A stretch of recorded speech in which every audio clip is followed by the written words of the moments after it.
Hi hello friends, സച്ചിയുടെയും രേവതിയുടെയും മറ്റൊരു സ്റ്റോറിയിലേക്ക് എല്ലാ കൂട്ടുകാർക്കും സ്വാഗതം. അങ്ങനെ നമ്മൾ എല്ലാവരും ആഗ്രഹിച്ച പോലെ തന്നെ ട്വിസ്റ്റ് നിറഞ്ഞൊരു എപ്പിസോഡിൻ്റെ സ്റ്റോറിയാണ് കേട്ടോ പറയാൻ പോകുന്നത്. നമ്മുടെ രേവതിയുടെ നന്മ കൊണ്ട് തന്നെ രേവതി ആഗ്രഹിച്ച പോലെ തന്നെ വലിയൊരു ഓർഡർ രേവതിക്ക് കിട്ടുന്നുണ്ട്. അതായത് ഒരു 5 ലക്ഷം രൂപയുടെ ഓർഡറൊക്കെ രേവതിയെ തേടി വരികയാണ്. രേവതി ആഗ്രഹിച്ച പോലെ തന്നെ ഒരു വലിയ സ്റ്റേജ് ഡെക്കറേഷൻ തന്നെയാണ് കേട്ടോ രേവതിക്ക് കിട്ടിയിരിക്കുന്നത്. എന്നാൽ ചന്ദ്രയ്ക്കും ശ്രുതിക്കും ഇത് അങ്ങോട്ടേക്ക് ഒട്ടും ഇഷ്ടപ്പെടുന്നില്ല.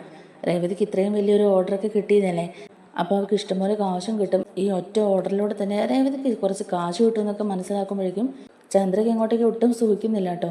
ചന്ദ്രയും ശ്രുതിയും കൂടെ ചേർന്ന് ഒരു ചതി തന്നെ പ്ലാൻ ചെയ്യുകയാണ്. എന്നാൽ അത് അവർക്ക് തന്നെ ഒരു 8ന്റെ പണിയായിട്ട് തിരിച്ചു കിട്ടുകയും ചെയ്യുന്നുണ്ട്. ആ ഒരു വിശേഷങ്ങളിലേക്കാണ് നമ്മൾ പോകുന്നത്. അതിനു മുമ്പായിട്ട് നമ്മുടെ വീഡിയോ ഇഷ്ടമായിട്ടുണ്ടെങ്കിൽ ഒന്ന് ലൈക്ക് ചെയ്യാനും നമ്മുടെ ചാനലിലൂടെ ഒന്ന് സബ്സ്ക്രൈബ് ചെയ്ത് സപ്പോർട്ട് ചെയ്യാനും മറക്കല്ലേ. അങ്ങനെ ശരത്തിൻ്റെ പേരിലുള്ള കേസ് പിൻവലിക്കുന്നതിൻ്റെ ഭാഗമായിട്ട് സച്ചിക്കും രേവതിക്കും ഒരു 5 ലക്ഷം രൂപ എടുത്തിപ്പോൾ ചിലവായിട്ടുണ്ടല്ലോ. ഇനി ഈ കടം വീട്ടാൻ എന്ത് ചെയ്യും എന്നൊക്കെ ഓർത്ത് രേവതി ഇങ്ങനെ ടെൻഷൻ അടിച്ചിരിക്കുന്ന സമയത്താണ് രേവതിക്ക് ഇതുപോലെ നല്ലൊരു ഐഡിയ തോന്നുന്നതും. പൂവുകൊണ്ടുള്ള കാര്യങ്ങളാണല്ലോ രേവതി ചെയ്യുന്നത്. അപ്പോൾ മെയിനായിട്ടും സ്റ്റേജ് ഡെക്കറേഷനൊക്കെ ചെയ്യാൻ വേണ്ടിയിട്ട് തന്നെ, അതായത് മണ്ഡപങ്ങളൊക്കെ ഒന്ന് അലങ്കരിക്കാൻ വേണ്ടിയിട്ടാണ് രേവതി. അത് മാത്രമല്ല, പൂവുകൊണ്ട് തന്നെ സ്റ്റേജ് ഡെക്കറേഷനൊക്കെ നല്ല ഭംഗിയായിട്ട് ചെയ്യാൻ രേവതിക്ക് അറിയുകയും ചെയ്യാം. ഇതിനു മുമ്പും ഇതുപോലെ ചെറിയ ചെറിയ ഓർഡറുകളൊക്കെ കിട്ടിയപ്പം അതൊക്കെ നല്ല ഭംഗിയായിട്ട് തന്നെ നമ്മുടെ രേവതി ചെയ്തു കൊടുത്തിട്ടുണ്ട്. അപ്പോൾ ആ ഒരു ആത്മവിശ്വാസം ഉള്ളതുകൊണ്ടാണ് രേവതി പുതിയ തീരുമാനങ്ങളിലേക്ക് കിടക്കുന്നത്. അതിനായിട്ട് തന്നെ സ്റ്റേജ് ഡെക്കറേഷൻ ചെയ്യാൻ വേണ്ടിയിട്ടുള്ളൊരു മോഡൽ രേവതി ഉണ്ടാക്കുന്നുണ്ട്. അങ്ങനെ കുറച്ച് ഓർഡർ എടുക്കാമല്ലോ എന്നൊക്കെ ഇങ്ങനെ രേവതി തീരുമാനിക്കുകയാണ്. അത് സച്ചിയോട് പറയുമ്പം സച്ചിക്ക് അത് ഭയങ്കര സന്തോഷമാവുകയും ചെയ്യുന്നുണ്ട്. അതോടൊപ്പം രേവതിക്ക് വേണ്ട ഫുൾ സപ്പോർട്ടും ചെയ്തു കൊടുക്കുകയാണ്. രേവതി ഉണ്ടാക്കിയ ആ മോഡൽ കണ്ട് സച്ചി ഭയങ്കര അഭിമാനത്തോടെയൊക്കെ ഇങ്ങനെ നിൽക്കുകയാണ് കേട്ടോ. രണ്ടുപേരും അതിങ്ങനെ നോക്കിക്കൊണ്ടിരിക്കുന്ന സമയത്ത് തന്നെയാണ് അങ്ങോട്ടേക്ക് വർഷ കടന്നു വരുന്നതും. ഉടനെ തന്നെ അങ്ങോട്ടേക്ക് ശ്രീകാന്തും വരികയാണ് കേട്ടോ. അപ്പോൾ ശ്രീകാന്തിനോടും ഇവർ കാര്യങ്ങളെല്ലാം പറയുന്നുണ്ട്. ശ്രീകാന്തിന് ഇത് കേൾക്കുമ്പോൾ ഒരുപാട് സന്തോഷമാവുന്നുണ്ട്. കാര്യം രേവതി പുതിയൊരു ബിസിനസ് ആണല്ലോ തുടങ്ങാൻ പോകുന്നത്. അപ്പോൾ അതിന് വേണ്ട ഫുൾ സപ്പോർട്ടും അവരുടെ ഭാഗത്തുനിന്ന് ഉണ്ടാവുകയാണ് കേട്ടോ. അങ്ങനെ ശ്രീകാന്തും വർഷയും കൂടെ ചേർന്നിട്ട് പറയുന്നുണ്ട്, എന്തായാലും ഇതങ്ങനെ എപ്പോഴും എടുത്തുകൊണ്ടൊന്നും നടക്കാൻ പറ്റത്തില്ല. തന്നെയുമല്ല, ഇത് മാത്രം കാണിച്ചുകൊണ്ട് വലിയ ഓർഡറുകൾ കിട്ടണമെന്നുമില്ല. അതിന് പകരം ഇത് സോഷ്യൽ മീഡിയയിൽ അപ്ലോഡ് ചെയ്യുകയാണെങ്കിൽ നമുക്ക് ഇഷ്ടം പോലെ ഓർഡർ കിട്ടുമെന്നൊക്കെ വർഷയും ശ്രീകാന്തും കൂടെ പറയുക കേട്ടോ. സച്ചിക്കും രേവതിക്കും ഈ സോഷ്യൽ മീഡിയയിൽ എങ്ങനെയാണ് ഇതൊക്കെ ഇടുന്നത് എന്നുള്ള കാര്യങ്ങളൊന്നും തന്നെ അധികം അറിയാൻ പാടില്ലല്ലോ. അതുകൊണ്ട് വർഷ തന്നെ അവരെ സഹായിക്കുകയാണ് കേട്ടോ. ഇതിനു വേണ്ട എല്ലാ കാര്യങ്ങളും മുൻകൈ എടുത്ത് അവൾ തന്നെ ചെയ്ത് കൊടുക്കുകയാണ്. രേവതി ഉണ്ടാക്കിയ ആ ഒരു മോഡലും അതുപോലെ തന്നെ രേവതിയുടെയും കുറച്ച് ഫോട്ടോസും വീഡിയോസും എല്ലാം എടുത്ത് അവർ സോഷ്യൽ മീഡിയയിൽ അപ്ലോഡ് ചെയ്യുകയാണ് കേട്ടോ. എന്തായാലും വർഷയും ശ്രീകാന്തും ഇവരെ സഹായിക്കാനായിട്ട് കൂടെ കൂടിയതുകൊണ്ട് തന്നെ അധികം വൈകാതെ തന്നെ നമ്മുടെ രേവതിക്ക് വലിയൊരു ഓർഡർ കിട്ടുകയും ചെയ്യുന്നുണ്ട്. അങ്ങനെ രാവിലെ തന്നെ രേവതി കിച്ചണിൽ ധൃതി പിടിച്ച ജോലികളെല്ലാം തീർത്തുകൊണ്ടിരിക്കുകയാണ്. പതിവ് പോലെ രേവതി ചെയ്യാനുള്ള കാര്യങ്ങളെല്ലാം തന്നെ ചെയ്യുകയാണ്. എന്നാൽ ചന്ദ്രമതിയാണെങ്കിൽ ഇപ്പോൾ എന്തോ വലിയ ആൾ കളിച്ചിരിക്കുകയാണ് കേട്ടോ. ശരത്തിനെ റിലീസ് ചെയ്തത് എന്തോ വലിയൊരു പുണ്യപ്രവൃത്തി ചെയ്തു എന്നുള്ള മട്ടിലാണ് കേട്ടോ നമ്മുടെ ചന്ദ്രമതി ഇരിക്കുന്നത്. കാശ് മേടിച്ചിട്ടാണ് കേസ് പിൻവലിച്ചെന്നുള്ള കാര്യങ്ങളൊന്നും തന്നെ സച്ചിക്കും രേവതിക്കും അറിയില്ലല്ലോ. അതുകൊണ്ട് അമ്മയ്ക്ക് ഇങ്ങനൊരു മനംമാറ്റം ഉണ്ടായതായിരിക്കും എന്ന് ഓർത്തുകൊണ്ട് തന്നെ രേവതി ആണെങ്കിലും വീണ്ടും ചന്ദ്രമതി ഇങ്ങനെ താന്നാണ് കേട്ടോ നിൽക്കുന്നത്. ചന്ദ്രമതി രാവിലെ തന്നെ എഴുന്നേറ്റ് വന്നിട്ട് പറയുന്നുണ്ട്, രേവതി എനിക്ക് ഇതുവരെ ചായ കിട്ടിയില്ല എന്ന്. ദാമേ ഇപ്പം തന്നെ ചായ ഇട്ടുകൊണ്ട് വരാം എന്നും പറഞ്ഞുകൊണ്ട് രേവതി നേരെ കിച്ചണിലേക്ക് പോയി ചന്ദ്രമതിക്കും രവീന്ദ്രനും ഒക്കെയുള്ള ചായ ആയിട്ട് വരികയാണ്. അതിനിടയിലും പാലാറട്ടത്തിക്കും ശ്രുതിക്കും ചായ കൊടുക്കുന്ന കാര്യം പറയാൻ മറന്നിട്ടില്ല നമ്മുടെ ചന്ദ്രമതി. രാവിലെ തന്നെ ഇനി മുഷിയണ്ടെന്ന് ഓർത്തിട്ട് രേവതി അവർക്കുള്ള ചായ കൊണ്ടേ കൊടുക്കുകയാണ്. അങ്ങനെ ചന്ദ്രയ്ക്കും രവിക്കും ചായ കൊണ്ട് കൊടുക്കുന്നുണ്ട് കേട്ടോ രേവതി ഇങ്ങനെ ധൃതി പിടിച്ച് അങ്ങോട്ടും ഇങ്ങോട്ടും പാഞ്ഞു നടക്കുന്ന കാണുമ്പോഴേക്കും രവി ചോദിക്കുന്നുണ്ട്, എന്താ മോളെ ഇന്ന് ഇച്ചിരി തിരക്കിലാണെന്ന് തോന്നുന്നല്ലോ എന്നിങ്ങനെ ചോദിക്കുകയാണ്. അപ്പോഴേക്കും രേവതി പറയുന്നുണ്ട്, അത് പിന്നെ അച്ഛാ, ഞാനൊരു ഐഡിയ കണ്ടിട്ടുണ്ട്. ഞാൻ അച്ഛനെ കാണിച്ചില്ലേ ആ ഒരു മണ്ഡപം ഡെക്കറേഷൻ്റെ കാര്യങ്ങളൊക്കെ. ഇന്നത് കുറേ പേരെ കാണിക്കണം, അതുകൊണ്ട് എനിക്കിന്ന് നേരത്തെ പോകണം അച്ഛാ എന്നിങ്ങനെ പറയുകയാണ് രേവതി. രവി പറയുന്നുണ്ട്, എങ്കിൽ മോള് പോകാൻ നോക്ക്, ബാക്കി പണിയൊക്കെ വന്നിട്ടാണെങ്കിലും ചെയ്യാമല്ലോ, ഇതാദ്യം നടക്കട്ടെ എന്നിങ്ങനെ രവി പറയുകയാണ്. ഉടനെ തന്നെ ചന്ദ്രമതി പറയുന്നുണ്ട്, നിങ്ങളെന്താ രവിയേട്ടാ ഇങ്ങനെ പറയുന്നത്?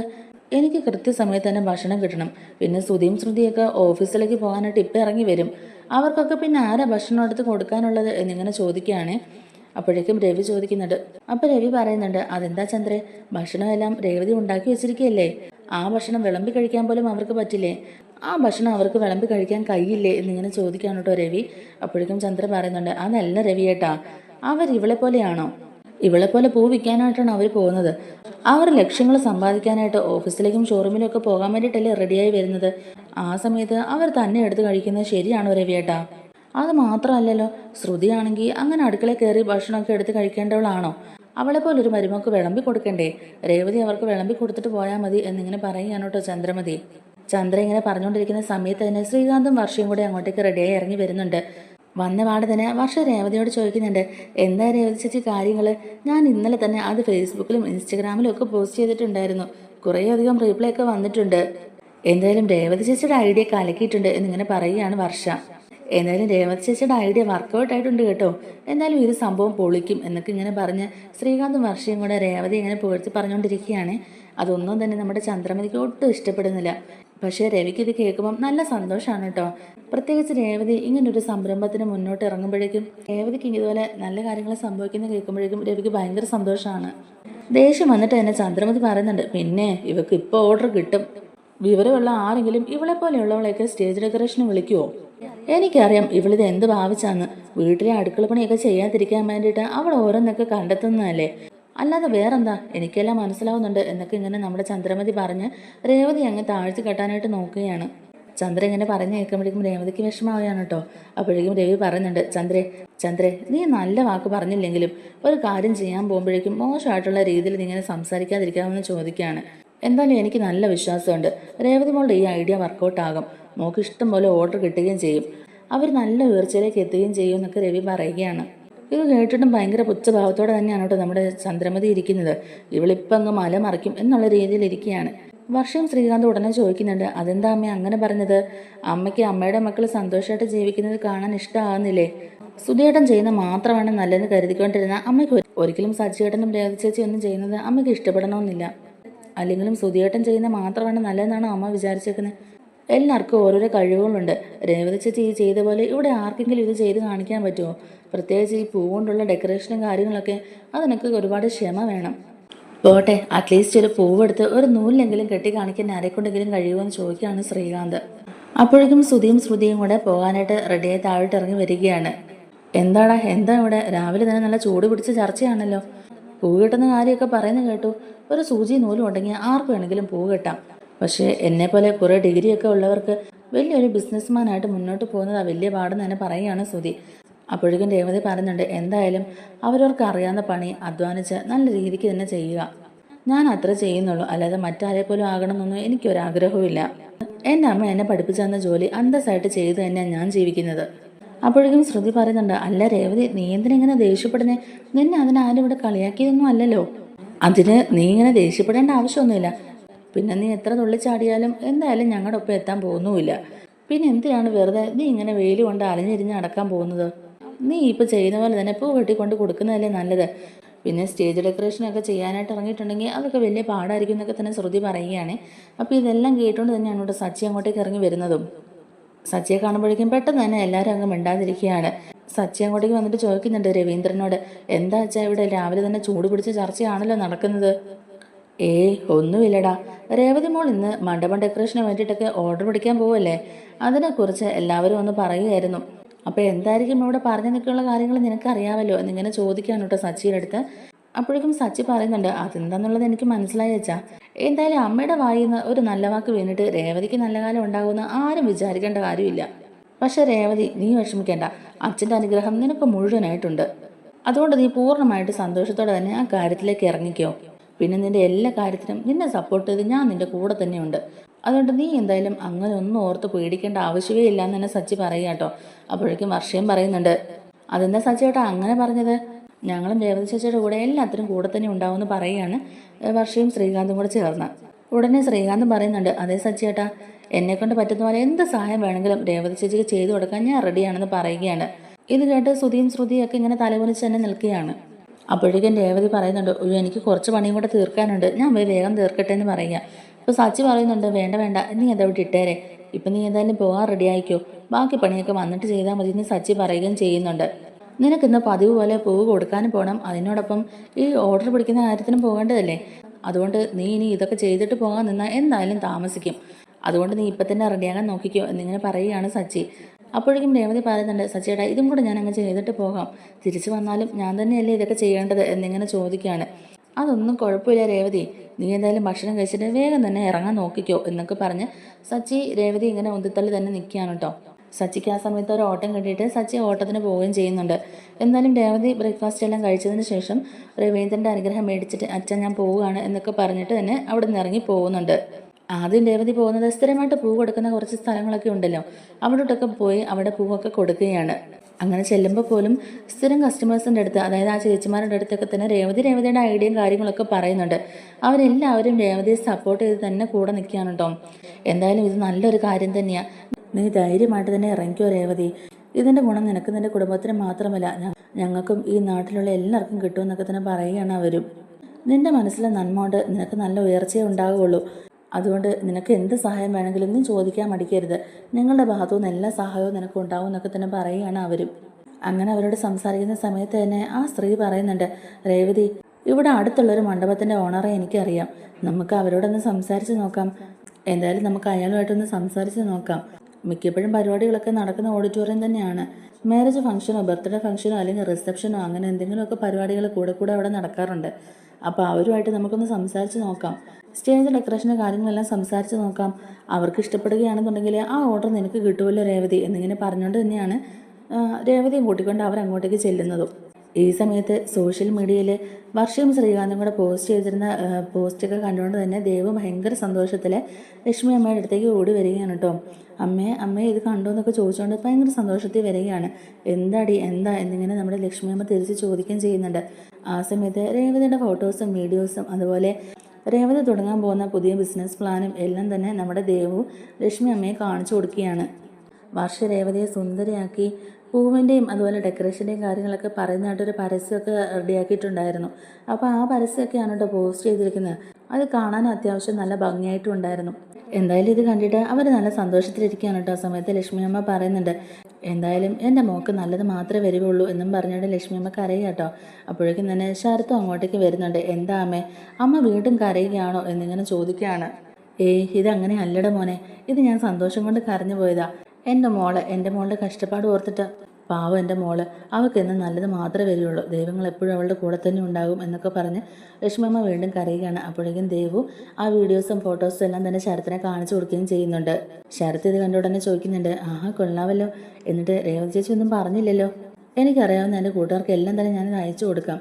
രേവതി ചേച്ചിക്ക് ഒരു പബ്ലിസിറ്റിയൊക്കെ കിട്ടിക്കോട്ടെ. അവർക്കൊക്കെ എന്തെങ്കിലും ആവശ്യങ്ങളുണ്ടെങ്കിൽ രേവതി ചേച്ചിനെ തന്നെ അവർ കോൺടാക്ട് ചെയ്തോളുമല്ലോ.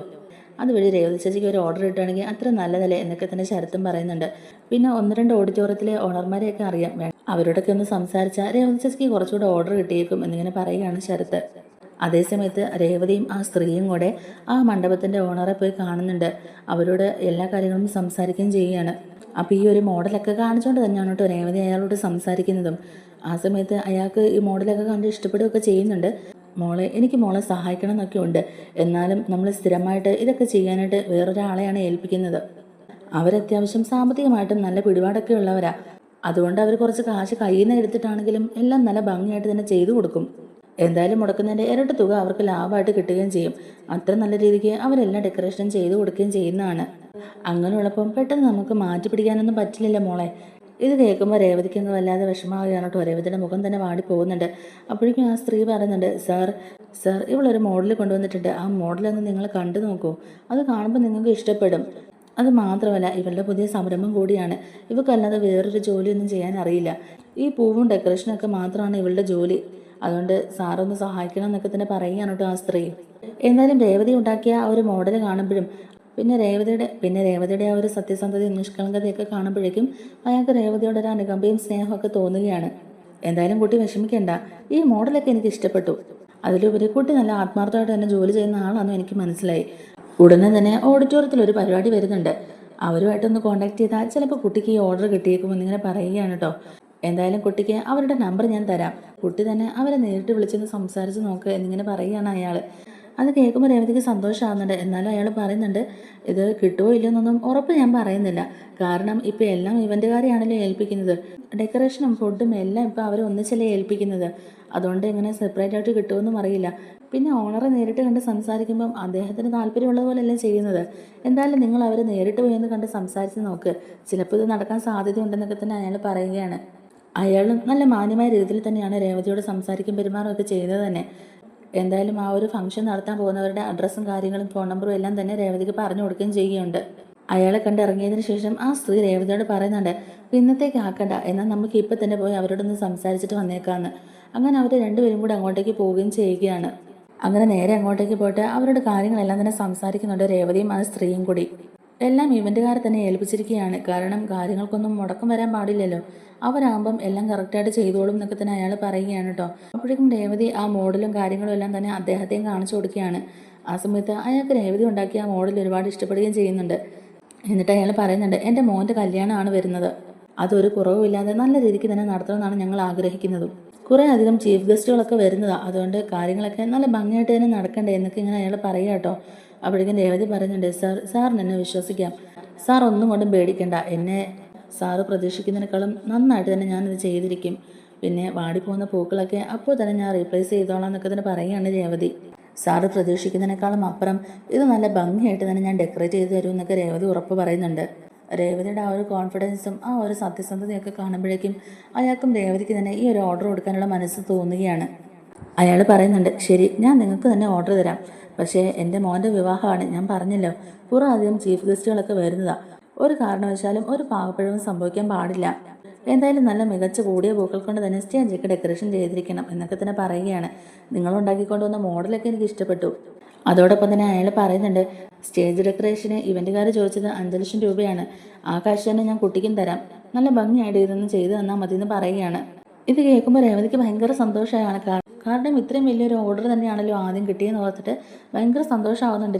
രേവതി പറയുന്നുണ്ട്, സാർ ഒന്നും കൊണ്ടും പേടിക്കണ്ട, ഞാനിത് നല്ല രീതിക്ക് തന്നെ ചെയ്തിരിക്കും. സാറിൻ്റെ മോൻ്റെ കല്യാണത്തിന് ഇതുവരെ ആരും കാണാത്ത രീതിയിൽ നല്ലൊരു ഡെക്കറേഷൻ തന്നെയായിരിക്കും ഞാൻ ചെയ്യാൻ പോകുന്നത്, അതെല്ലാവർക്കും ഇഷ്ടപ്പെടുകയും ചെയ്യും എന്നൊക്കെ പറയുകയാണ് നമ്മുടെ രേവതി.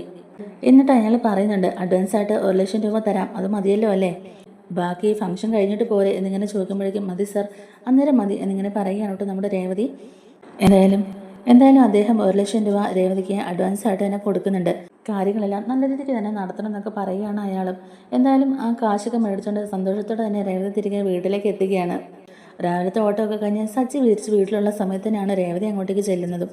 രേവതി ഭയങ്കര സന്തോഷത്തിലാണല്ലോ ചെല്ലുന്നത്. സച്ചിയെ കണ്ടപാടെ തന്നെ രേവതി പറയുന്നുണ്ട്, സച്ചിയേട്ടാ ഒരു ഗുഡ് ന്യൂസ് ഉണ്ട്. സച്ചി ആകാംക്ഷയോട് ചോദിക്കുന്നുണ്ട്, എന്താ രേവതി, എന്താ ഗുഡ് ന്യൂസ് എന്നിങ്ങനെ ചോദിക്കുമ്പോഴേക്കും തന്നെ രേവതി പറയുന്നുണ്ട്, സച്ചിയേട്ടാ എന്ന് വിളിച്ചുകൊണ്ട് തന്നെ രേവതി ആ നടന്ന സംഭവങ്ങളെല്ലാം തന്നെ പറയുകയാണ്.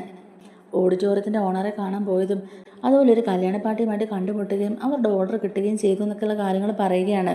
സ്റ്റേജ് ഡെക്കറേഷൻ മാത്രമല്ല, എല്ലാ ഡെക്കറേഷനും ചെയ്യാനുള്ള ഓർഡർ കിട്ടിയിരിക്കുന്നത് മൊത്തം 5 ലക്ഷം രൂപയാണ്. ദേ അഡ്വാൻസ് ആയിട്ട് 1 ലക്ഷം രൂപയും കിട്ടിയെന്നൊക്കെ പറഞ്ഞുകൊണ്ട് തന്നെ ആ പൈസ എടുത്ത് കാണിക്കുകയും ചെയ്യുന്നുണ്ട്. സച്ചിക്ക് അത് കാണുമ്പോൾ ഭയങ്കര സന്തോഷമാകുകയാണ് കേട്ടോ. ഞാൻ പറഞ്ഞില്ലേ രേവതി, നിന്റെ കഠിനാധ്വാനത്തിന് ഉറപ്പായും ഫലം കിട്ടിയിരിക്കും, ഇനിയും ഇതുപോലുള്ള വലിയ വലിയ ഓർഡറുകൾ നിന്നെ തേടി വരും, ഉറപ്പാ എന്നും പറഞ്ഞുകൊണ്ട് തന്നെ സച്ചി രേവതിയെ ചേർത്ത് പിടിക്കുകയും ചെയ്യുന്നുണ്ട്. വിവാഹ പാർട്ടി ഏതാന്നൊക്കെ സച്ചി തന്നെ ചോദിച്ചറിയാം കേട്ടോ. ആ സമയത്ത് നമ്മുടെ രേവതി പറയുന്നുണ്ട്, ഇച്ചിരി കൂടിയ ആൾക്കാർ തന്നെയാണ്, കുറേ ചീഫ് ഗസ്റ്റുകളൊക്കെ വരുമെന്നാണ് പറഞ്ഞത്, അതുകൊണ്ട് സ്റ്റേജ് ഡെക്കറേഷൻ നല്ല ഭംഗിയായിട്ട് തന്നെ നടത്തണമെന്ന് പ്രത്യേകം പറഞ്ഞിട്ടുണ്ട്. കല്യാണ മണ്ഡപം മാത്രമല്ല, വൈകിട്ടത്തെ റിസപ്ഷനും കൂടി നമ്മൾ സ്റ്റേജ് ഡെക്കറേഷൻ ചെയ്ത് കൊടുക്കണം എന്നൊക്കെ ഇങ്ങനെ രേവതി പറയുന്നുണ്ട്. ഇത് വേറൊരു ഇവൻസുകാരെ ഏൽപ്പിച്ചിരിക്കുകയായിരുന്നു, ഞാൻ നേരിട്ട് കണ്ട് സംസാരിച്ചുകൊണ്ടാണ് അദ്ദേഹം ഈ ഓർഡർ എനിക്ക് തന്നത്. ഇതെന്തായാലും നല്ല ഭംഗിയായിട്ട് തന്നെ ചെയ്ത് കൊടുക്കണം സച്ചിയേട്ടാ, ഞാൻ എൻ്റെ കഴിവിൻ്റെ പരമാവധി ഇത് എത്രത്തോളം ഭംഗിയാക്കാൻ പറ്റുമോ അത്രത്തോളം ഭംഗിയായിട്ട് തന്നെ ചെയ്തു കൊടുക്കും. അതിനുശേഷം സച്ചിൻ രേവതിയും കൊണ്ടിരുന്ന ഓരോ കണക്കുകൂട്ടലുകളാണ് കേട്ടോ. പൂക്കളൊക്കെ മേടിക്കുമ്പം എത്ര കാശ് ചിലവാകും, എത്ര രൂപ കൊണ്ട് ഇത് ചെയ്ത് തീർക്കാൻ പറ്റും എന്നൊക്കെ ഇങ്ങനെ അവർ കണക്ക് കൂട്ടിക്കൊണ്ടിരിക്കുകയാണ്. എല്ലാം കണക്ക് കൂട്ടിയതിന് ശേഷം ആ 5 ലക്ഷം രൂപയിൽ നിന്ന് 60,000 രൂപ നമുക്ക് ലാഭമായിട്ട് കിട്ടുമെന്ന് രേവതി പറയുകയാണ്. അപ്പോൾ സച്ചി രേവതിയോട് പറയുന്നുണ്ട്, സൂപ്പർ, ഇതുപോലെ കുറച്ച് ഓർഡർ കിട്ടിയാൽ മതി, നമ്മുടെ കാര്യങ്ങളൊക്കെ ഭംഗിയായിട്ട് നടക്കും. ഞാൻ പറഞ്ഞിട്ടില്ലേ, നിന്റെ മനസ്സിലെ നന്മയ്ക്ക് നിനക്ക് നല്ലത് മാത്രമേ വരുള്ളൂ രേവതി, എന്തായാലും ഇതിൽ നമ്മൾ ക്ലച്ച് പിടിക്കും എന്നൊക്കെ തന്നെ പറഞ്ഞ് രണ്ടുപേരും ഇങ്ങനെ ഭയങ്കര സന്തോഷത്തിൽ തന്നെ ഇരിക്കുകയാണ്. അങ്ങനെ ഫസ്റ്റ് ദിവസം തന്നെ ഓർഡർ കിട്ടിയതിൻ്റെ സന്തോഷത്തിലാണ് സച്ചിയും രേവതിയൊക്കെ. വൈകുന്നേരം എല്ലാവരും വന്നതിന് ശേഷം രവിയോടൊക്കെ ആയിട്ട് നമ്മുടെ സച്ചിയും രേവതി ഈ കാര്യങ്ങളെല്ലാം പറയുകയാണ്. സച്ചിയുടെയും രേവതിയുടെയും മുഖത്തെ സന്തോഷമൊക്കെ കാണുമ്പോഴേക്കും രവി ചോദിക്കുന്നുണ്ട്, രണ്ടാളും ഇന്ന് നല്ല ഹാപ്പിയിലാണല്ലോ, എന്താ കാര്യം എന്നിങ്ങനെ രവി ചോദിക്കുമ്പോഴേക്കും സച്ചി പറയുന്നുണ്ട്, രേവതി നീ തന്നെ അച്ഛനോട് കാര്യം പറ. അപ്പോൾ രേവതി ഇങ്ങനെ രവീന്ദ്രനോട് കാര്യങ്ങളൊക്കെ പറയുക കേട്ടോ. അച്ഛാ, ഇന്ന് എനിക്കൊരു ഓർഡർ കിട്ടി, 5 ലക്ഷം രൂപയുടെ സ്റ്റേജ് ഡെക്കറേഷൻ ഇന്ന് എനിക്ക് കിട്ടിയെന്ന് പറയുകയാണ്. 5 ലക്ഷം രൂപയുടെ ഓർഡറോ? രവീന്ദ്രൻ അത് വിശ്വസിക്കാൻ പറ്റുന്നില്ല കേട്ടോ. രവീന്ദ്രൻ പിന്നെയും ചോദിക്കുന്നുണ്ട്, 5 ലക്ഷം രൂപയുടെ ഓർഡർ നോക്കി കിട്ടിയോ എന്നിങ്ങനെ ചോദിക്കുകയാണ്. അതേ അച്ഛാ, 5 ലക്ഷം രൂപയുടെ ഓർഡർ കിട്ടി, ആ മണ്ഡപം മുഴുവൻ നല്ല ഫ്രഷ് ആയിട്ടുള്ള പൂക്കൾ കൊണ്ട് അലങ്കരിക്കണം. രവിക്ക് അത് കേൾക്കുമ്പോൾ ഭയങ്കര സന്തോഷമാവുകയാണ് കേട്ടോ. കൺഗ്രാജുലേഷൻസ് മോളെ, ആദ്യത്തെ ദിവസം തന്നെ മോൾക്ക് ഇത്രയും വലിയൊരു ഓർഡർ കിട്ടിയല്ലോ. അച്ഛന് ഒരുപാട് സന്തോഷമായി. എന്തായാലും മോളുടെ കഠിനാധ്വാനത്തിൻ്റെ ഫലമായത് എന്നൊക്കെ പറഞ്ഞ് രേവതി അങ്ങ് പുകഴ്ത്തി പറയുകയാണ് കേട്ടോ. ഈ സമയത്ത് വർഷയും ശ്രീകാന്തും ശ്രുതിയും എല്ലാവരും തന്നെ ഉണ്ട് കേട്ടോ. വർഷ വന്നിട്ട് പറയുന്നുണ്ട്, സൂപ്പർ രേവതി ചേച്ചി. എന്തായാലും രേവതി ചേച്ചി, ഇതൊരു തുടക്കം മാത്രമല്ലേ, ഇങ്ങോട്ടേക്ക് ഇതുപോലുള്ള വലിയ വലിയ ഓർഡറുകളൊക്കെ കിട്ടും. ഇനി അങ്ങോട്ടേക്ക് രേവതി ചേച്ചിയും സച്ചിയേട്ടനും നല്ല ഉയർച്ചയിലേക്ക് തന്നെ എത്തും എന്നൊക്കെ പറയുകയാണ് വർഷ. ശ്രീകാന്തും പറയുന്നുണ്ട്, അതേ സച്ചിയേട്ടാ, ആദ്യം തന്നെ കിട്ടിയത് ഇത്രയും വലിയൊരു ഓർഡറല്ലേ, ഇത് നല്ല ഭംഗിയിൽ ചെയ്തു കൊടുത്താൽ ഇത് കണ്ട് ഇഷ്ടപ്പെട്ട ഇനി ഇതുപോലുള്ള ഇഷ്ടംപോലെ ഓർഡർ കിട്ടും. പിന്നെ ഇതൊരു ബിസിനസ്സായിട്ട് തന്നെ അങ്ങ് മുന്നോട്ട് കൊണ്ടുപോയാൽ മതി എന്നൊക്കെ ഇങ്ങനെ നമ്മുടെ ശ്രീകാന്തും പറയുക കേട്ടോ. അപ്പോൾ ഇത് കേൾക്കുമ്പോൾ രവീന്ദ്രനും വർഷയ്ക്കും സച്ചിക്കും രേവതിക്കും അതുപോലെ ശ്രീകാന്തിനൊക്കെ നല്ല സന്തോഷമാവുന്നുണ്ടെങ്കിലും ശ്രുതിക്കും ചന്ദ്രയ്ക്കും ഒന്നും ഒട്ടും ഇഷ്ടപ്പെടുന്നില്ല കേട്ടോ. അവരിങ്ങനെ മുഖത്ത് കടന്നൽ കുത്തിയ പോലെ തന്നെ മുഖം വീർപ്പിച്ച് വെച്ചുകൊണ്ടിരിക്കുകയാണ്. ആദ്യത്തെ ദിവസം തന്നെ ഇവർക്ക് ഇത്രയും വലിയൊരു ഓർഡർ കിട്ടി, അതും 5 ലക്ഷം രൂപയുടെ. അത് തന്നെയുമല്ല, 1 ലക്ഷം രൂപ ഇവർക്ക് അഡ്വാൻസും കിട്ടിയില്ലേ. അതൊക്കെ അറിഞ്ഞു കഴിഞ്ഞപ്പോഴേക്കും അവർക്കത് ഒട്ടും തന്നെ സഹിക്കാനും പറ്റുന്നില്ല കേട്ടോ. എന്നാലും രേവതി ചേച്ചി, ഇത് വലിയൊരു അച്ചീവ്മെൻറ്റ് തന്നെയാണ് എന്നിങ്ങനെ വർഷ പറയുമ്പോഴേക്കും ശ്രുതി പറയുന്നുണ്ട്, ഇത് അത്ര വലിയ അച്ചീവ്മെൻ്റ് ഒന്നും അല്ല, 5 ലക്ഷം രൂപയുടെ ഒരു ഓർഡർ കിട്ടിയതാണ് ഇത്ര വലിയ കാര്യം എന്നിങ്ങനെ ശ്രുതി ഒരു പൊച്ചത്തോടെ തന്നെ ചോദിക്കുന്നുണ്ട്. സ്റ്റേജ് ഡെക്കറേഷൻ ചെയ്യുന്നത് അത്ര വലിയ കാര്യമൊന്നും അല്ലല്ലോ, അത് ഇത്ര വലുതാക്കി പറയേണ്ട കാര്യമൊന്നുമില്ല എന്നൊക്കെ തന്നെ ശ്രുതി പറയുകയാണ്. 5 ലക്ഷം രൂപയുടെ ഓർഡർ അല്ലേ, അല്ലാതെ 50 ലക്ഷത്തിന് ഓർഡറൊന്നും അല്ലല്ലോ, അതിന് ഇത്രയും വലിയ ബിൽഡപ്പിൻ്റെ ഒന്നും ആവശ്യമില്ല എന്നൊക്കെ പറഞ്ഞ് കളിയാക്കിക്കൊണ്ട് തന്നെ പറയുകയാണ് കേട്ടോ ശ്രുതി. നല്ല ഫ്രഷ് ആയിട്ടുള്ള പൂ കൊണ്ട് തന്നെ സ്റ്റേജ് ഡെക്കറേഷൻ ചെയ്താൽ അതിന് എന്ത് കിട്ടാനാ, ഒരു 10,000 25,000 30,000 വല്ലതും ബാക്കി കിട്ടും, അത്രയല്ലേ ഉള്ളൂ. അതിന് ഇത്രയും വലിയ ഷോ ഒന്നും ഇറക്കേണ്ട കാര്യമൊന്നുമില്ല എന്ന് തന്നെ പുച്ഛത്തോടെ തന്നെ ശ്രുതി വീണ്ടും പറയുന്നുണ്ട്. സച്ചി ഉടനെ പറയുന്നുണ്ട്, കണ്ടില്ലേ ചാവും പറയുന്നത്, 5 ലക്ഷം എന്നൊക്കെ പറയുന്നത് അവർക്ക് നിസ്സാര കാശാന്ന് തോന്നുന്നു. ഡാഡാ, നീ മിണ്ടാതിരേടാ, നിന്റെ കാര്യങ്ങളൊക്കെ ഞങ്ങൾക്ക് നന്നായിട്ട് അറിയാം. 10 രൂപ കൊടുത്ത് പാർക്കിൽ പോയി കപ്പലണ്ടി മേടിച്ച് തിന്നാനല്ലേ നീ. പഴയ കാര്യങ്ങളൊക്കെ നീ മറന്നിട്ടുണ്ടെങ്കിലും ഞങ്ങൾ അതൊന്നും മറന്നിട്ടില്ല എന്നൊക്കെ തന്നെ സച്ചി പറയുന്നുണ്ട്. നിന്നെക്കുറിച്ച് ഞങ്ങൾക്ക് നന്നായിട്ട് അറിയാമല്ലോ, പണത്തിൻ്റെ വിലയെക്കുറിച്ച് ഞങ്ങൾക്ക് നന്നായിട്ട് അറിയാം. നിനക്ക് അത് അറിയാൻ മേലാത്തത്. അച്ഛൻ ഇത്രയും നാളും സ്വരുക്കൂട്ടി കൊണ്ട് വന്നിരുന്ന ആ റിട്ടയർമെൻറ്റ് പൈസ നീ ഇങ്ങനെ അടിച്ചു മാറ്റിക്കൊണ്ട് പോകലായിരുന്നല്ലോ. 50 ലക്ഷമൊക്കെ എടുത്തുകൊണ്ട് ഓടിയ നിനക്ക് ഈ 5 ലക്ഷമൊക്കെ നിസ്സാരമായിരിക്കും എന്നിങ്ങനെ പറയുകയാണ് കേട്ടോ സച്ചി. രേവതിയെ താഴ്ത്തിക്കെട്ടി സംസാരിക്കാൻ നോക്കുന്ന സുധിയെ അടുത്തേക്ക് വിളിച്ചിട്ട് തന്നെ രവീന്ദ്രൻ പറയുന്നുണ്ട്, എടാ, നിന്നോട് ഞാൻ പലതവണ പറഞ്ഞിട്ടുണ്ട്, നീ ഇങ്ങനെയുള്ള സംസാരമൊക്കെ ഒഴിവാക്കണമെന്ന്. മറ്റുള്ളവരുടെ ജോലിയെ തരം താഴ്ത്തി കാണരുതെന്ന് നിന്നോട് എത്ര തവണ ഞാൻ പറഞ്ഞിട്ടുണ്ട്. ഈ വീട്ടിൽ ആരെയും താഴ്ത്തിക്കെട്ടി സംസാരിക്കേണ്ട ആവശ്യമില്ല. രേവതി അവൾ അധ്വാനിച്ച് തന്നെയാണ് പൈസ ഉണ്ടാക്കുന്നത്. നിസ്സാരം ഒരു പൂകെട്ടി വിൽപ്പനയിൽ അവൾ തുടങ്ങിയത്, പക്ഷെ ഇപ്പം അവൾക്ക് സ്ഥിരം കസ്റ്റമേഴ്സ് ഉണ്ട്. അതിൽ നിന്ന് തുടങ്ങി ഇപ്പോൾ ഒരു മണ്ഡപം ഡെക്കറേഷൻ വരെ അവൾ എത്തിയിരിക്കുക. അവളിങ്ങനെ ഉയർച്ചയിലേക്ക് പൊയ്ക്കൊണ്ടിരിക്കുകയാടാ. ഇത് അവളുടെ തുടക്കം മാത്രമാണ്, നീ കണ്ടോണം. അവൾ ഇനി ഇതൊരു ബിസിനസ്സായിട്ട് മുന്നോട്ട് കൊണ്ടുപോവുകയും ചെയ്യും. അതൊന്നും പറഞ്ഞാൽ നിന്റെ തലയിൽ കയറാൻ പോകുന്നില്ല, അതുകൊണ്ട് നീ മിണ്ടാതിരിക്കുക എന്നൊക്കെ പറഞ്ഞ് സുധി ഒന്ന് മാറ്റി നിർത്തുകയാണ്. അപ്പോഴേക്കും ശ്രീകാന്ത് പറയുന്നുണ്ട്, അതെ, എന്തിനാ സുധിയേട്ടാ വെറുതെ ഇങ്ങനെയുള്ള സംസാരങ്ങളൊക്കെ. മറ്റുള്ളവരെ പ്രോത്സാഹിപ്പിക്കാൻ അറിയില്ലെങ്കിലും അവരെ കുറ്റം പറയാതെങ്കിലും ഇരുന്നൂടെ എന്നിങ്ങനെ ചോദിക്കുകയാണ് ശ്രീകാന്ത്. സുധി എല്ലാവരും ഇങ്ങനെ പറയുന്ന കേൾക്കുമ്പോഴേക്കും ചന്ദ്രക്ക് ഇഷ്ടപ്പെടുന്നില്ല കേട്ടോ. അപ്പോഴേക്കും ചന്ദ്ര സുധിയെ സപ്പോർട്ട് ചെയ്ത് സംസാരിക്കുകയാണ്. അപ്പോഴേക്കും ചന്ദ്ര പറയുന്നുണ്ട്, നിങ്ങളുടെയൊക്കെ സംസാരം കേട്ടാൽ തോന്നും ഇവളെന്തോ കോടിക്കണക്കിന് രൂപയാണ് ഇപ്പോൾ ഉണ്ടാക്കാൻ പോകുന്നതെന്നുള്ളത്. ഇതിപ്പോൾ ഫസ്റ്റ് ഓർഡർ കിട്ടിയതല്ലേ ഉള്ളൂ. ഇത് നല്ല രീതിക്ക് ചെയ്തു കൊടുത്താലല്ലേ ഇവർക്ക് ഇനി ഇതുപോലുള്ള ഓർഡറൊക്കെ കിട്ടുകയുള്ളൂ. അതൊക്കെ ഇതാദ്യം ചെയ്ത് കഴിയട്ടെ, എന്നിട്ടല്ലേ ബാക്കി കാര്യങ്ങൾ. എന്നാലും ഇത് തന്നെ നല്ല രീതിക്ക് അവളെ കൊണ്ട് ചെയ്തു കൊടുക്കാൻ പറ്റുമെന്നൊക്കെ ഉള്ളത് നോക്കട്ടെ, എന്നിട്ടല്ലേ നിങ്ങൾ അവളെ പുകഴ്ത്തി പറയേണ്ട കാര്യമുള്ളൂ. അങ്ങോട്ടേക്ക് ഇഷ്ടംപോലെ ഓർഡർ കിട്ടുമോ ഇല്ലയോ എന്നൊക്കെ ഉള്ളത് കണ്ടറിയണം. ഇവളുടെ കാര്യമില്ലേ, ഒന്നും പറയാൻ പറ്റുന്നില്ല. കിട്ടിയാൽ കിട്ടി എന്നൊക്കെ പറയാം എന്നും പറഞ്ഞുകൊണ്ട് തന്നെ രേവതി ഒന്ന് പുച്ഛിച്ച് താഴ്ത്തുകയാണ് നമ്മുടെ ചന്ദ്രമതി. രേവതി പറയുന്നുണ്ട്, അമ്മ എന്താ ഇങ്ങനെയൊക്കെ സംസാരിക്കുന്നത്? ഞാൻ കോടികളൊന്നും ആഗ്രഹിച്ചിട്ടില്ലല്ലോ. ഞാൻ വളരെ കഷ്ടപ്പെട്ട് അധ്വാനിച്ച് തന്നെയാണ് ഇത് ചെയ്യുന്നത്. അതിലെനിക്ക് അഭിമാനമേ ഉള്ളൂ. ഞാൻ എന്ത് ജോലിയാണ് ചെയ്യുന്നത് അതിൽ ഞാൻ അറിയപ്പെടുന്നെന്ന് മാത്രമേ ഞാൻ ആഗ്രഹിച്ചിട്ടുള്ളൂ. ഇന്നിപ്പോൾ ഇത്രയും വലിയൊരു ഓർഡർ എനിക്ക് കിട്ടിയത് അതെൻ്റെ കഴിവ് കൊണ്ട് തന്നെയാണ്. ആ മോഡൽ അവർക്ക് ഇഷ്ടപ്പെട്ടുകൊണ്ട് മാത്രമാണ് അവർ ഈ ഓർഡർ എനിക്ക് തന്നതെന്നും പറയുകയാണ്. ആ സമയത്ത് രേവതി സപ്പോർട്ട് ചെയ്ത് വർഷയും സംസാരിക്കുകയാണ്. രേവതി ചേച്ചി പറഞ്ഞ കാര്യം കറക്റ്റാണ്. നമ്മൾ ഒരിക്കലും നമുക്ക് കിട്ടുന്ന പ്രോഫിറ്റ് മാത്രം പ്രതീക്ഷിച്ചൊന്നും ചെയ്യാൻ പാടില്ല.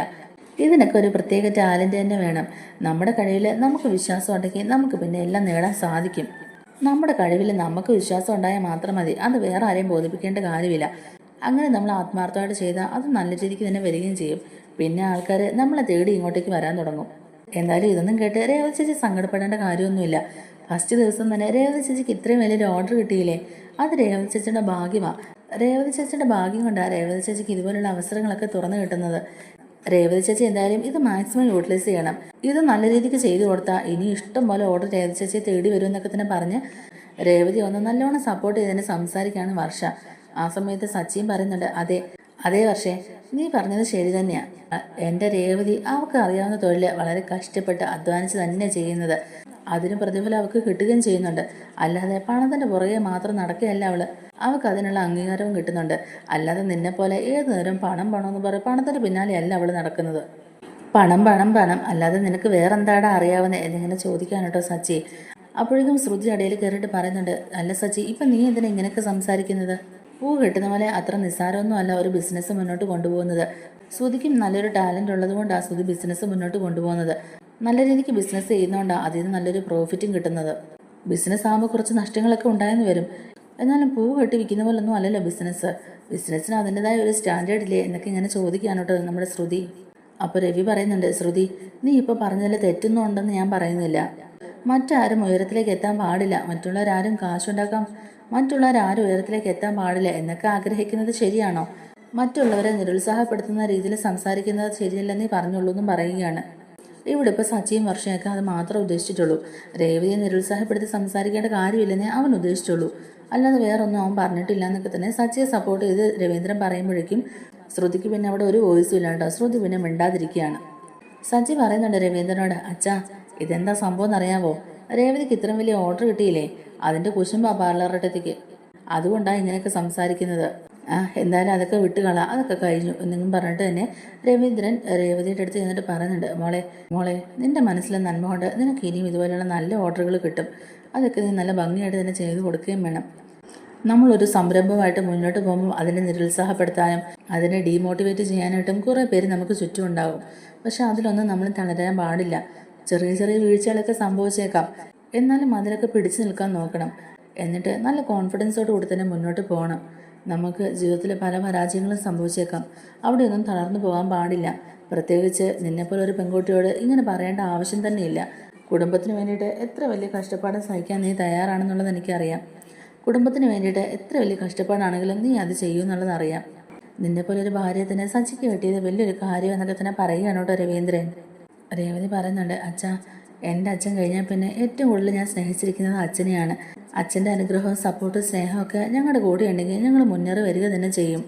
അച്ഛൻ്റെ അനുഗ്രഹം മാത്രം മതി ഞങ്ങൾക്ക് മുന്നേറാൻ എന്നൊക്കെ ഇങ്ങനെ നമ്മുടെ രേവതിയും പറയുക കേട്ടോ. അപ്പോഴേക്കും രവീന്ദ്രൻ സച്ചിയും രേവതിയും ഇങ്ങനെ ചേർത്ത് പിടിച്ചിട്ട് പറയുന്നുണ്ട്, എൻ്റെ മക്കൾക്ക് എൻ്റെ അനുഗ്രഹവും ആശീർവാദവും ഒക്കെ എപ്പോഴും ഉണ്ടാകും. പിന്നെ നല്ലൊരു മനസ്സും നല്ല ആത്മാർത്ഥതയൊക്കെ ഉണ്ടെങ്കിൽ ഉയർച്ചയിലേക്ക് തന്നെ എത്തുമെന്നൊക്കെ പറഞ്ഞ് രവീന്ദ്രൻ അവർ രണ്ടുപേരെയും അനുഗ്രഹിക്കുകയും ചെയ്യുന്നുണ്ട്. ഇത് കേൾക്കുമ്പം സച്ചിക്കും രേവതിക്കും ഒരുപാട് സന്തോഷമാവുന്നുണ്ട്. എന്നാൽ ഇതൊക്കെ കേട്ട് ശ്രുതിയും ഇങ്ങനെ ദേഷ്യപ്പെട്ട് അവരെ നോക്കി നിൽക്കുകയാണ്. ഒരിക്കലും മറ്റുള്ളവർ നന്നാകുന്ന ഇഷ്ടമല്ലാത്ത രണ്ടുപേരാണ് ശ്രുതിയും.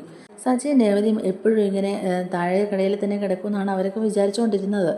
എന്തായാലും രേവതിക്ക് ഫസ്റ്റ് ഓർഡർ തന്നെ 5 ലക്ഷം രൂപയുടെ ഓർഡറാണല്ലോ കിട്ടിയത്. ഇനി ഇതിവൾ നന്നായിട്ട് ചെയ്തിട്ടുണ്ടെങ്കിൽ ഇവർക്ക് ഇതിലും വലിയ ഓർഡറൊക്കെ കിട്ടുമല്ലോ എന്നൊക്കെ ഓർത്ത് ശ്രുതിയുടെ മനസ്സിൽ നല്ല കുശുമ്പുണ്ട്. എന്തായാലും ശ്രുതിയുടെ മനസ്സിൽ മുഴുവൻ അത് തന്നെയാണ് കേട്ടോ. എന്തായാലും ഇതിങ്ങനെ മുന്നോട്ട് പോകാൻ സമ്മതിക്കരുത്. എന്തായാലും അവൾക്ക് ഇതുപോലെ വലിയ വലിയ ഓർഡറുകളൊക്കെ കിട്ടിയിട്ടുണ്ടെങ്കിൽ അവൾ ഇവിടെ എങ്ങും നിൽക്കുകയല്ല. ആൻറ്റിയുടെ സ്വഭാവം അറിയാമല്ലോ, പണമെന്ന് കേട്ടാൽ പണത്തിന് പിന്നാലെ പോകുന്ന ആളാണല്ലോ ആൻറ്റി. എന്തായാലും സച്ചിയും രേവതിയും ഇതുപോലൊരു സംരംഭമായിട്ട് മുന്നോട്ട് പോയാൽ അവർക്ക് ഉറപ്പായിട്ടും വിജയത്തിലേക്ക് എത്താൻ സാധിക്കും. അതുകൊണ്ട് അതെങ്ങനെയെങ്കിലും തടഞ്ഞേ പറ്റുള്ളൂ എന്നൊക്കെ തന്നെ ഓർത്തുകൊണ്ടിരിക്കുകയാണ് ശ്രുതി. ഇതേ സമയത്ത് ചന്ദ്രമതിയും ഇത് തന്നെയാണ് കേട്ടോ ചിന്തിക്കുന്നത്. ഈ പൂ കിട്ടുന്നവള് ഇങ്ങനെ വലിയ വലിയ ഓർഡറൊക്കെ പിടിച്ചിട്ടുണ്ടെങ്കിൽ അധികം വൈകാതെ ഇവളും വലിയ കാശുകാരിയൊക്കെ ആകുമല്ലോ. പിന്നെ ഈ വീട്ടിലെ പണിയൊക്കെ ആരാ ചെയ്യുന്നത്? അടുക്കളയിൽ കയറി ഭക്ഷണം ആരാ ഉണ്ടാക്കുന്നത്? ബാക്കി രണ്ടുപേരും അടുക്കളയിൽ കയറി എന്തായാലും ഒന്നും ചെയ്യാൻ പോകുന്നില്ല. എന്തെങ്കിലും വായിക്ക് രുചിയായിട്ട് ആഹാരം ഉണ്ടാക്കുന്നത് രേവതി മാത്രമാണ്. അവളും ഇപ്പോൾ കാശൊക്കെ ഉണ്ടാക്കാൻ തുടങ്ങി കഴിഞ്ഞിട്ടുണ്ടെങ്കിൽ അവൾക്കും അഹങ്കാരം കൂടും. പിന്നെ അവളെ പിടിച്ചാൽ കിട്ടത്തില്ല. അവൾക്ക് കുറേയധികം ഓർഡറൊക്കെ കിട്ടിയിട്ടുണ്ടെങ്കിൽ പിന്നെ അവൾ ആ ഓർഡറിന് പിന്നാലെയൊക്കെ പോകും. പിന്നെ എന്തെങ്കിലും കഴിക്കണമെന്നുണ്ടെങ്കിൽ ഞാൻ തന്നെ അടുക്കളയിൽ കയറി എന്തെങ്കിലും ഉണ്ടാക്കേണ്ടി വരും. എന്തായാലും അതിനൊരു മാർഗം കണ്ടെത്തണം. അവളെ ഇങ്ങനെ വളരാൻ അനുവദിച്ചുകൂടാന്നൊക്കെ തന്നെയാണ് ചന്ദ്രമതിയും ചിന്തിച്ചുകൊണ്ടിരിക്കുന്നത്. അപ്പോൾ രേവതിയുടെ ഈ ഒരു പ്ലാനൊക്കെ പൊളിച്ചെടുക്കണം. രേവതിക്ക് വരുന്ന ഓർഡറുകളെല്ലാം തന്നെ ക്യാൻസലായി പോകണം എന്നുള്ള രീതിയിലാണ് ചന്ദ്രമതിയും അതുപോലെ ശ്രുതിയും തന്നെ ആലോചിച്ചുകൊണ്ടിരിക്കുന്നത്. ശ്രുതിയും ചന്ദ്രമതിയും കൂടെ ചേർന്നുകൊണ്ട് തന്നെ രേവതിയുടെ ഈ പദ്ധതിയെല്ലാം പൊളിച്ചെടുക്കാനുള്ള പ്ലാനിങ് നടത്തുമ്പോൾ പോലും രേവതിയുടെ നല്ല മനസ്സുകൊണ്ട് രേവതിക്ക് ഈ ഒരു ഓർഡറിൽ ഒരു കുഴപ്പവും കൂടാതെ തന്നെ ഈ ഓർഡർ ചെയ്തു കൊടുക്കാനായിട്ട് സാധിക്കുകയും ചെയ്യുന്നുണ്ട്. ഇവളെ ഇനിയും വളരാൻ അനുവദിച്ചൂടാ എന്നും പറഞ്ഞുകൊണ്ട് തന്നെ കുശുമ്പെടുത്ത് നടക്കുകയാണ് ശ്രുതിയും ചന്ദ്രമതിയും കൂടെ. എന്തായാലും രേവതിയുടെ ഈ ബിസിനസ് പ്ലാനൊക്കെ പൊളിച്ചെടുക്കാനായിട്ടുള്ള പുതിയ പുതിയ പദ്ധതികളൊക്കെ ആസൂത്രണം ചെയ്തുകൊണ്ടിരിക്കുകയാണ് ചന്ദ്രമതിയും ശ്രുതിയും കൂടെ. നമ്മുടെ വീഡിയോ ഇഷ്ടമായിട്ടുണ്ടെങ്കിൽ ഒന്ന് ലൈക്ക് ചെയ്യാനും നമ്മുടെ ചാനലോട് സബ്സ്ക്രൈബ് ചെയ്ത് സപ്പോർട്ട് ചെയ്യാനും മറക്കല്ലേ.